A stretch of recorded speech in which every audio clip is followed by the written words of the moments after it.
Breaking news చూస్తున్నాం. మాజీ మంత్రి అంబటిని కేసులు వెంటాడుతున్నాయి. నేడు అంబటి రాంబాబును గుంటూరు కోర్టులో ప్రవేశపెట్టనున్నారు. రాజమండ్రి జైలు నుంచి పోలీసు వాహనాల్లో అంబటి రాంబాబుని తీసుకుని పోలీసులు బయలుదేరారు.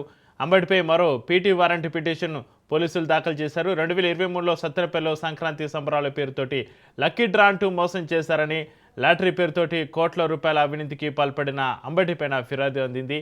అంబటి రాంబాబు పైన జనసేన జిల్లా అధ్యక్షుడు గాదె వెంకటేశ్వరరావు ఫిర్యాదు చేశారు. వెంకటేశ్వరరావు ఫిర్యాదుతోటి 2023లో అంబటిపైన సత్తెనపల్లి పేసులో కేసు నమోదైంది. అంబటి రాంబాబును కోర్టులో హాజరుపరచాలని జడ్జి ఆదేశాలు జారీ చేయడంతో ఈరోజు అంబటిని కోర్టులో సత్తెనపల్లి పోలీసులు హాజరుపరచనున్నారు.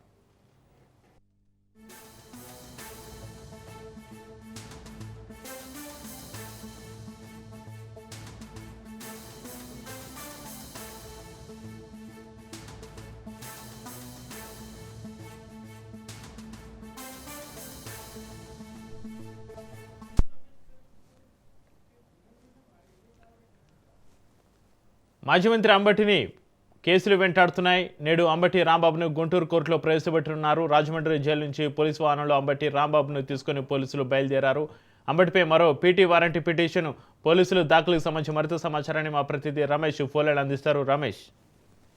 చక్రి మాజీ మంత్రి అంబటి రాంబాబుకు బెయిల్ వచ్చినప్పటికీ కూడా ఒక కేసు వెంటాడుతుంది. అయితే సత్తెనపల్లి అంటే 2023లో సత్తెనపల్లిలో లక్కీ డ్రా పేరుతో అటు పెన్షన్దారుల నుంచి డబ్బులు వసూలు చేశారనే ఆరోపణలు జనసేన పార్టీ ఫిర్యాదు చేసింది. ఈ నేపథ్యంలోనే నిన్న జిల్లా అధ్యక్షుడు గాదె వెంకటేశ్వర్లు వారి అనుచరులతో కలిసి కూడా సత్తెనపల్లి పోలీస్ స్టేషన్కి వెళ్లి మరోసారి ఫిర్యాదు చేశారు. అయితే దానికి సంబంధించి కూడా కేసు ఎఫ్ఐఆర్ నమోదైంది. దీనికి సంబంధించి మున్సిపల్ సివిల్ జడ్జి కోర్టు ముందు హాజరుపరచాలంటూ కూడా ఆదేశాలు ఉన్నటువంటి నేపథ్యంలో నిన్న మనం చూసాం.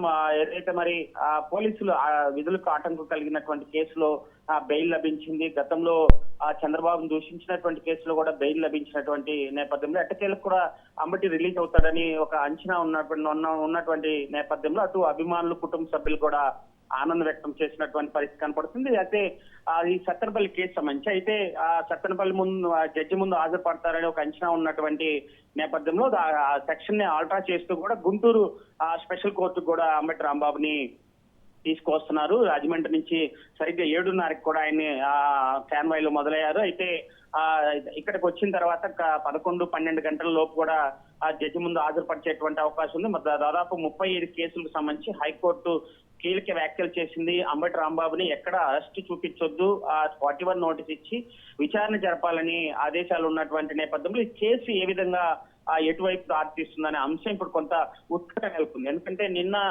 చూసాము అంబటి రాంబాబు ఖచ్చితంగా రిలీజ్ అవుతాడని ఉన్నటువంటి నేపథ్యంలో ఈ కేసుకు సంబంధించి, ఎందుకంటే 7 సంవత్సరాల లోపు సంబంధించినటువంటి కేసు కాబట్టి ఖచ్చితంగా బెయిల్ లభించేటువంటి అవకాశం ఉంది. దానికి సంబంధించి కేసు గ్రావిటీని బట్టి అటు ప్రభుత్వానికి సంబంధించినటువంటి న్యాయవాదులు, అటు వైసీపీకి సంబంధించినటువంటి న్యాయవాదులు ఏ విధంగా విచారణ కొనసాగేటువంటి అవకాశం ఉంది, అంబటి రిలీజ్ అవుతాడా లేదా అనేది కూడా ఈ కేసు కొంత ముడిపడినటువంటి నేపథ్యంలో కూడా జడ్జి ముందు హాజరుపరిచిన తర్వాత సరిగ్గా 12 గంటలకి న్యాయమూర్తి తీర్పు వెల్లడించిన తర్వాత అటు రిమాండ్ విధిస్తారా లేదా బెయిల్ లభిస్తుందా లేదా ఏదైతే ఈ కేసుకు సంబంధించి కూడా, ఎందుకంటే 2023 కేసు సంబంధించి కాబట్టి ఖచ్చితంగా ఈ రిమాండ్ రిపోర్ట్ ని రిజెక్ట్ చేయమని న్యాయవాదులు కోరేటువంటి అవకాశం ఉంది. దీనిపైన ఎలాంటి తీర్పు వెల్లడిస్తాడనేది కూడా చూడాల్సి ఉంది. ఏది ఏమైనా రిలీజ్ అంశం పైన కూడా కొంత ఉత్కంఠ అయితే నెలకొంది. అయితే మధ్యాహ్నం లోపు కూడా దీనికి తెరపడేటువంటి అవకాశం ఉంది. చక్రి.